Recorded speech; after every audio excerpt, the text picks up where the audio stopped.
Hi friends, இன்றைக்கி நம்ம என்னென்ன பார்க்க போகிறோன்னா லாஸ்ட் வீடியோவில் சப்ஸ்கிரிப்ஷன் பிளான் 1 வீக் போட்டிருந்தோம் இல்லையா, அதோட கண்டினியூட்டி. அதில் நம்ம திருப்பி எவ்வளோ ரெக்கவர் பண்ணியிருந்தோன்றதை பார்க்க போகிறோம். ப்ளஸ் இதுக்கு நடுவில் நான் போர்ட்டரும் ஓட்டினேன்.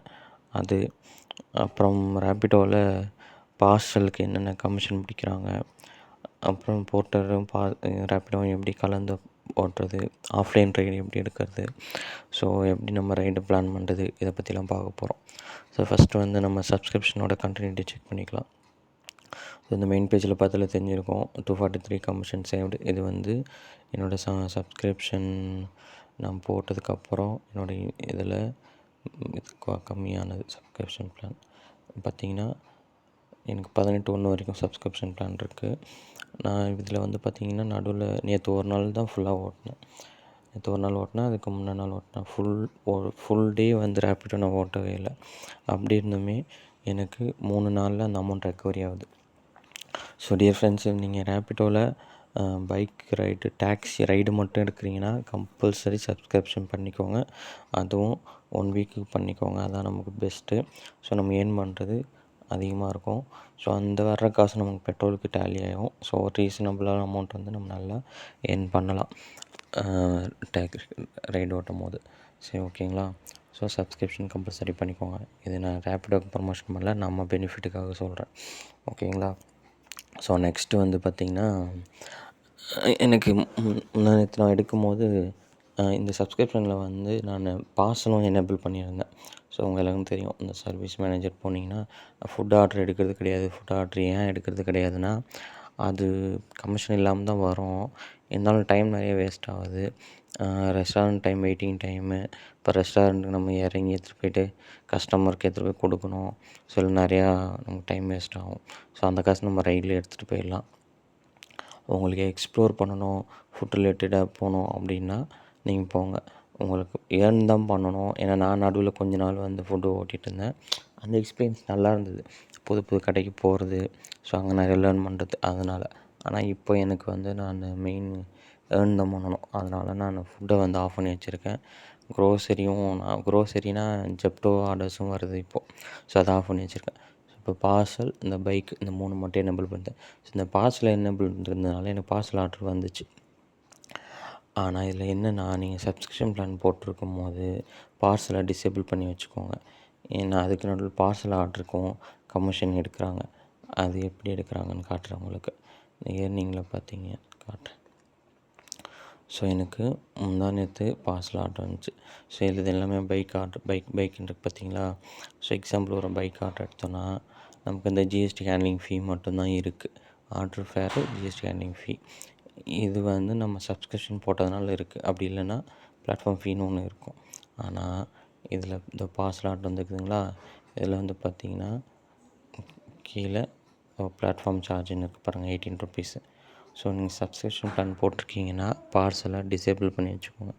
இல்லை எனக்கு ரைடே ஒன்று நடுவில் வந்தால் பரவாயில்லன்னா ஓகே, இது பண்ணுங்கள். ஸோ இது ஒன்று.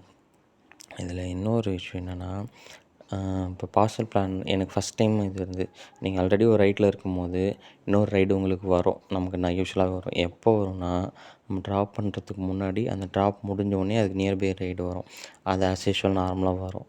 ஆனால் எனக்கு அப்நார்மலாக அன்றைக்கி என்ன ஆச்சுன்னா, பார்சல் ஆர்டர் ஒன்று வந்து அந்த ஆர்டர் தான் 10:05க்கு இந்த ஆர்டர் வந்துருக்குங்களா. இதை நான் முடித்தது வந்து பார்த்திங்கன்னா, எத்தனை மணிக்கு முடிச்சிருக்கேன், கம்ப்ளீட் பண்ணது 11:04க்கு முடிச்சிருக்கேன். ஆனால் எனக்கு 10:23க்கு ஒரு பைக் டாக்ஸி ஆர்டர் வந்துக்குது பாருங்கள்.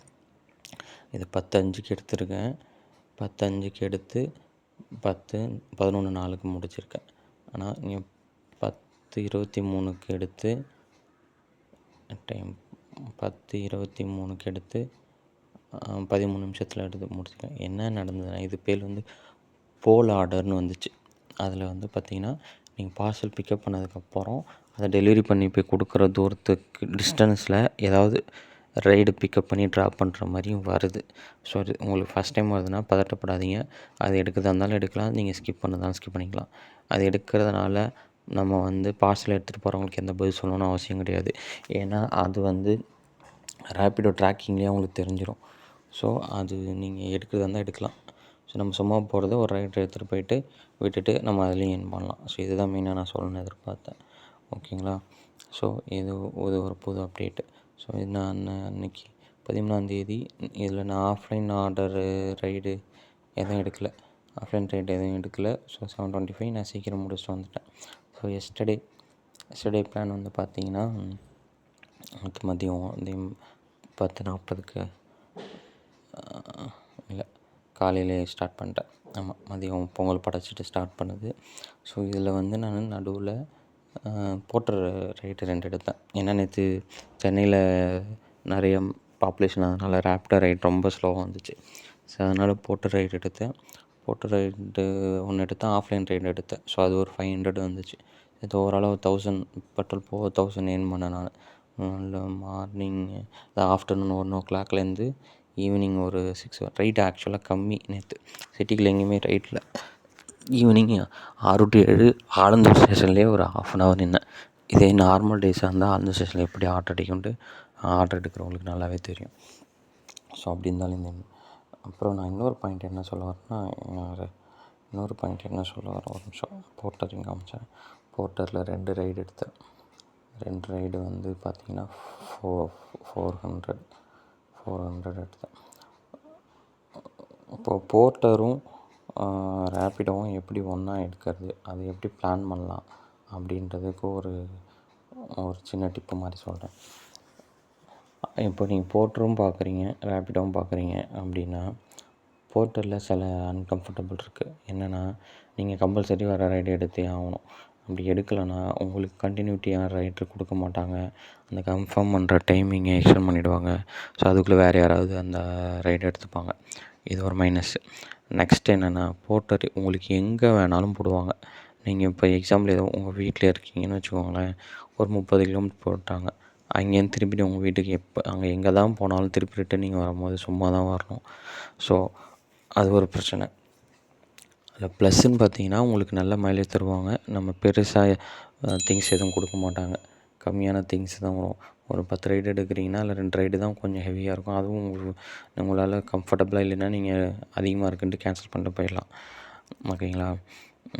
இல்லை அதுதான் இப்போ நம்ம ரேப்பிடோ ஓட்டுறோன்னா நம்ம லொக்கேஷன் நம்ம நியர்பையே ஒரு சர்க்கிள்குள்ளே இருந்தால் போதும். நம்ம ஸ்கிப் பண்ணி ஓட்டிக்கலாம். லாங்கில் போனால் திருப்பி இருந்துடலாம். So okay.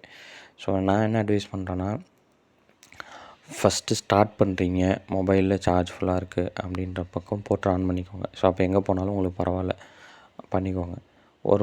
ஏன்னா ஃபஸ்ட்டு எடுத்தோன்னே ஒரு ஏர்னிங் பார்த்துருவீங்க. ஒரு லாங்கு ஆர்ட்ரு ஒரு 1 ஹவர்லேயே ஒரு 250, 300 அந்த மாதிரி நீங்கள் எடுத்துடலாம். கண்டினியூட்டாக ஓட்டுறதுனால, ஃப்ரீயாக ஓட்டுறதுனால. ஒரு ஹாஃப் டேக்கு மேலே பிளான் பண்ணுங்கள். உங்கள் நியர்பை ஏரியாவுக்கு ஒரு ரேப்பிடோவாக ஆன் பண்ணி ஆர்டரில் அதை இப்போ 2மே ஆன் பண்ணி வச்சுக்கோங்க. ரேப்பிடோ ஆர்டர் வந்ததுன்னா உடனே போட்டு ஆஃப் பண்ணிக்கோங்க. மிட் டேக்கு மேலே போட்டு பிளான் பண்ணாதீங்க. மிட் டேக்கு மேலே நீங்கள் எங்கே உங்கள் ஹோம் பொசிஷன் உங்கள் வீட்டு பக்கம் வரணுமோ அந்த ஏரியாவுக்கு வர மாதிரி பிளான் பண்ணி மை ரூட் ஆப்ஷன் இருக்குது ரேப்பிடோவில். ஆனால் அது ஒர்க் ஆகிறது மாதிரி எனக்கு தெரியல. இது வரைக்கும் எனக்கு அதுக்கு ரிலேட்டடாக ஆர்டர் அந்த மாதிரி தெரியல. நம்ம செலக்ட் பண்ணுறதை பொறுத்து தான். ஸோ அதனால் நீங்கள் மிட் டேக்கு மேலே போர்ட்டர் வந்து நீங்கள் ப்ரிஃபர் பண்ணுறது எனக்கு கம்ஃபர்டபுளாக இல்லை. அதை நீங்கள் பிளான் பண்ணிக்கோங்க. அந்த மாதிரி பண்ணும்போது நம்ம சேஃபாக நம்ம fuel cost, return cost expense ஆகாமல் அதுலேயும் நம்ம ஏர்ன் பண்ணிவிட்டு ரேப்பிடோவிலேயே நம்ம நியர்பை எக்ஸாக்டாக வர முடியாது, கொஞ்சம் நியர்பை வர்றதுக்கு பிளான் பண்ணலாம். ஓகேங்களா? நான் கம்ஃபர்டபுளாக நீங்கள் கம்பல்சரி வந்து 0 காஸ்ட்டில் வந்து நீங்கள் ஃப்யூல் கரெக்டாக வர முடியும்னு சொல்ல முடியல. ட்ரை பண்ணலாம். அந்த மாதிரி பிளான் பண்ணிங்கன்னா ட்ரை பண்ணலாம். இதே நீங்கள் போர்ட்டரே ஓட்டியிருந்தீங்கன்னா எங்கே இருப்பீங்கன்னே தெரியாது. திருப்பி அவ்வளோ தூரம் நீங்கள் ரிட்டன் சும்மா தான் வரணும். போர்ட்டரில் உங்களால் ஸ்கிப் பண்ண முடியாது. ஸ்கிப் பண்ணால் உங்களுக்கு கண்டினியூஸாக ஆர்டர் வராது. கம்பல்சரி நீங்கள் எடுத்து தான் போகிறீங்க அப்படின்ற பட்சத்தில் ரைடே இல்லை அப்படின்ற பட்சத்தில் மட்டும் போர்ட்டர் எடுங்க. இல்லைன்னா ரேப்பிடோ. இல்லை ரேப்பிடோவே எனக்கு கரெக்டாக இருக்குது ஒரு லொக்கேஷனுக்குள்ளே அப்படின்னாலும் ஓகே தான். அந்த மாதிரி எடுத்துக்கோங்க. ரேப்பிடோவே நீங்கள் வந்து ரொம்ப லாங்கெலாம் போகிறீங்கன்னா அந்த ஏரியாவில் ரேப்பிடோ அவைலபிள் இருக்கான்னு செக் பண்ணிவிட்டு போங்க. இல்லை ரொம்ப அவுட்லலாம் போனீங்கன்னா நீங்களும் போர்ட்டர் மாதிரி தான் திருப்பி ரிட்டன் சும்மா தான் வரணும். ஸோ இது என்னோடய 2 டே எக்ஸ்பீரியன்ஸு. அப்புறம் ஆஃப்லைனில் ரைடு பிக் பண்ணுறது பற்றி நம்ம ஏற்கனவே சொல்லியிருந்தோம். அது என்னென்னா காஸ்ட் எப்படி நம்ம கேட்குறது அப்படின்ட்டு. அது கேட்குறதுல வந்து நீங்கள் கஸ்டமர் ஆப்லேயே அந்த ஃப்ரம் பாயிண்ட் போட்டு என்ன வருதோ அதை வாங்கிறது ஜென்யூனாக இருக்கும். இல்லை கஸ்டமரோட சுச்சுவேஷன் எனக்கு உடனே போகணும், இங்கே போகணும், லாங் போகணும் அப்படின்னு அவங்க பண்ணாங்கன்னா நீங்கள் எக்ஸ்ட்ரா கூட வச்சு கேட்டுக்கோங்க. நேற்று எனக்கு ஒரு ரைடு வந்து ஆக்சுவலாக நான் போட்டர் ஒரு ஒரு ஒரு இது கொடுக்க போயிருந்தேன். அங்கே ஒருத்தர் என்னை ட்ராப் பண்ணுறீங்களான்னு கேட்டார். ஆனால் ட்ரெயின் அவர் மிஸ் பண்ணிவிடுவேன்ட்டு சொன்னார். டைம் ஆகிடுச்சு கொஞ்சம் சீக்கிரம் வாங்கன்ட்டு. ஸோ நான் வெயிட் பண்ணி கூப்பிட்டு போனேன். ஆக்சுவலாக அதில் ரேப்பிடோக்கு அந்த டிஸ்டன்ஸ்க்கு சார்ஜ் வந்து 80 ருபீஸ் தான் போட்டிருந்தாங்க. ஆனால் அவர் எனக்கு 200 அனுப்பிச்சார். ஸோ மேபி இந்த மாதிரி நடக்கலாம் ஆஃப்லைனில் இந்த மாதிரி சிலது ட்ராஜரிலையும் முடியும். ஸோ அது நம்ம எடுக்கிற ரிஸ்க்கை பொறுத்து தான் இருக்குது. ஆனால் என்ன ஒன்று, ஆஃப்லைன்னா நமக்கு ப்ளஸ்ஸும் இருக்குது மைனஸ் இருக்குது. அது நமக்கு ஒரு புது எக்ஸ்பீரியன்ஸாக இருக்கும். ஆஃப்லைனில் நமக்கு உங்களுக்கு எதுவுமே இல்லை, நார்மலானாலும் உங்களுக்கு கமிஷன் சப்ஸ்கிரிப்ஷன் தான் போட்டிருக்கோம். அதனால் அதில் நம்ம ஒன்றும் பிரச்சனை கிடையாது. எனக்கு எதுவுமே வேணாம்ப்பா, எனக்கு எந்த பிரச்சனையும் வேணாம், நான் உங்கள்கிட்ட எதுக்கு தேவையில்லாம பேரம் பேசிக்கிட்டு அப்படின்னா நீங்கள் புக் பண்ணிக்கோ டீசெண்டாக சொல்லிட்டு போயிடுங்க, ஒன்றும் பிரச்சனை கிடையாது. ரெக்வஸ்ட் பண்ணி கேட்டால் ஒரு வேளை நமக்கு அவங்களுக்கு ஹெல்ப் பண்ணுற மாதிரி கூட இருக்கலாம். ஸோ அந்த மாதிரியும் நம்ம இருக்கலாம். அது உங்களோட மைண்ட் செட்டை பொறுத்து. இது என்னோடய எக்ஸ்பீரியன்ஸு. எனக்கு சிலது நல்லது நான் எனக்கு 2 டேஸ்க்கு முன்னாடி ஒரு வீடியோவில் பைக் பஞ்சர் ஆகிடுச்சின்னு சொன்னோம் பார்த்தீங்களா, அது ஆக்சுவலாக ஆஃப்லைன் ஆர்டரில் ஆனது தான். ஸோ அதனால் அதுவும் நடக்கும். நம்ம எல்லாத்துக்கும் ரெடியாக தான் இருக்கணும். நேற்று வந்து சிட்டியில் ரைடும் இல்லை, ரோடு ஃப்ரீயாக இருந்தது. அதனால் ஓட்டுறதுக்கு நல்லா இருந்துச்சு. நம்ம சப்ஸ்கிரைபர் ஒருத்தர் போர்ட்டர் ஃபுல் டே ஓட்டி வீடியோ போட சொல்லியிருக்காங்க. அது நெக்ஸ்ட் வீக்கில் போடுறேன். ஸோ இது என்னோடய 2 டேஸ் எக்ஸ்பீரியன்ஸு. உங்களுக்கு வேறு ஏதாவது டவுட்ஸ் இருந்தால் எனக்கு கமெண்ட் பண்ணுங்கள். ஸோ நிறைய பேர் கமெண்ட் பண்ணுறீங்க, நானும் ரிப்ளை பண்ணிட்டு தான் இருக்கேன். ஸோ வீடியோ பார்க்குறவங்க லைக் பண்ணுங்கள், சப்ஸ்கிரைப் பண்ணிக்கோங்க. கண்டினியூஸாக நம்ம ஜேர்னியை ஷேர் பண்ணி, எக்ஸ்பீரியன்ஸை ஷேர் பண்ணி நம்மளும் நல்லா ஏர்ன் பண்ணுவோம். தேங்க்யூ.